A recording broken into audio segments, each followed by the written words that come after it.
Daugaviņš vidū, metiens! Un Nu, gan rīz karsums, kā teikt, Dārsis Kempērs glāb savu komandu. vajadzēja. NHL esam daudz kuriozus golu vārdus redzējuši, tieši kur Vācaks kļūdās. ir jau laukumā metiens. Tāda pati pozīcija, kā iepriekš Klīvlinieks atvaira.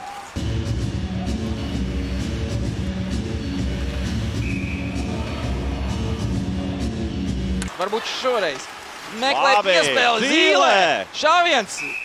Dārsim Kempēram aiz muguras bija kaut kur. Nezinu, kur viņš vēl ar ripu atrodas, tad nezinu vēl ar vienu. Saspēlējuši šobrīd, izvietojušies, meklē labākās iespējas. Mētiens tiek mētiens, Klīvlinieks nospēlēt groži. Ļoti laicīgi arī pamanīja šo atlaikušo ripu, jo tur divi kanādieši jau gāja uz vārtiem.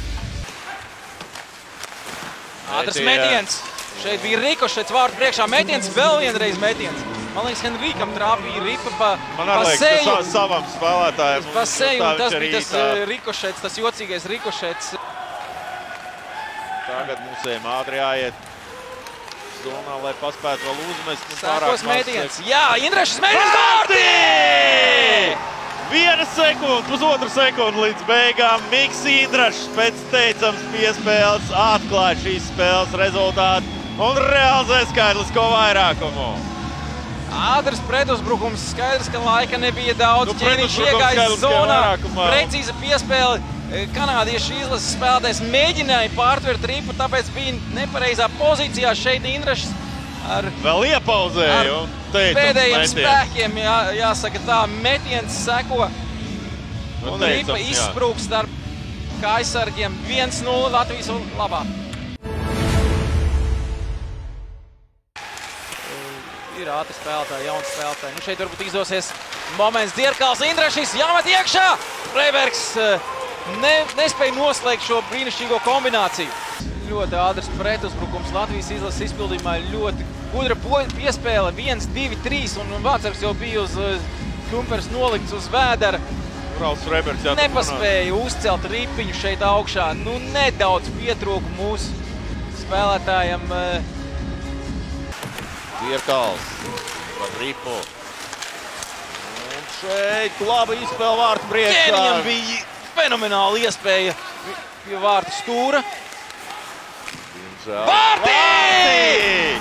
Nu, ja pielikta. Ko neizdarīja Ķēniņš, to izdarīja viņa partneris Oskars Baķņa. Šķiet pielabojušiem metienu un ripa ielido Dārsi Kempēra vārtos. Rezultāts kļūst 2-0. Redz, ko nozīmē uzmetiens vārtu virzienā. Ķēniņš un Baķņa filigrāni pieliek un izmaina ripas lidojumu virzienu šeit. Kumpers vispār neredzēja ne metiena brīdi, ne arī to, kā ripa tika pielikta. Efends Dokers ar ripu. Vēl ar vienu pietur, arī jauns garos aizsargs, metiens Klīvlinieks ķer. Ļoti mierīgi spēlē Matīs Kivlinieks, par bez tādām straujām kustībām var teikt, un visas ripas arī atrod viņu. Viņš ir īstajā vietā, tajā brīdī, kad šie metieni tiek izdarīti. Jā, pareizi pozīcija gandrīz visos metienos ir šeit ļoti labi lasa spēli arī.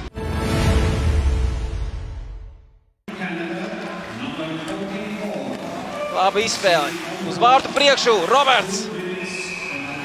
Nespēja pabeigt šo kombināciju.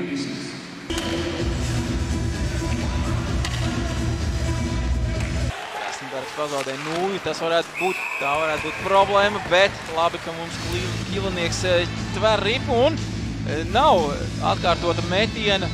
Jā, piespēja kvalitāti pieklibo un tagad ripa vārtu priekšā. Klīvlinieks glāb komandu. Lieliski spēlē mūsu vārtsētas. Ļoti neprecīzi un jau tā ir laukumā bīstam šeit varēja būt. Pārtvert ripa. Piespēlē metiens. Ābolam bija jāgūst vārti, man liekas, šī situācijā. Dārsi Kempēra viņš glāb komandu. 100%. Dārsis Kempērs. Viņš arī viens no pieredzējušākiem 31 gadu šim vārtsargam. 2. pasaules čempionāts. Neizdevās mums izraidīt ripu ārā. Tur vārtu priekšā mēģināja izlausties Kanādas izlases spēlētājs nesanāca. Skjulenieks, teicam, nospēlē Matīs Skjulenieks vārtos. Bet tas arī nenotiek, un Latvijas izlase beidzot pasaules čempionātos uzvar Kanādu pēc 10 zaudējumiem un viena neizšķirta 97. gadā Latvijas izlasei uzvara, turklāt sausā uzvara. Apsveicam visus vislabākos, visjaukākos, visforšākos līdzutējus pie televizora ekrāniem ar šo vēsturisko panākumu, var teikt. Noteikti Herbert, tu gaidīji revanšu, un tu viņu saņēmi. Pieprasīju, nevis gaidīju, es pieprasīju vienkārši, un Malači puikas vienkārši nospēlēja brīnišķīgi pret nedaudz, tādu vājāku Kanādas izlasi, kādu mēs esam redzējuši iepriekšējos čempionāties, bet uzvara pret Kanādu ir uzvara pret Kanādu.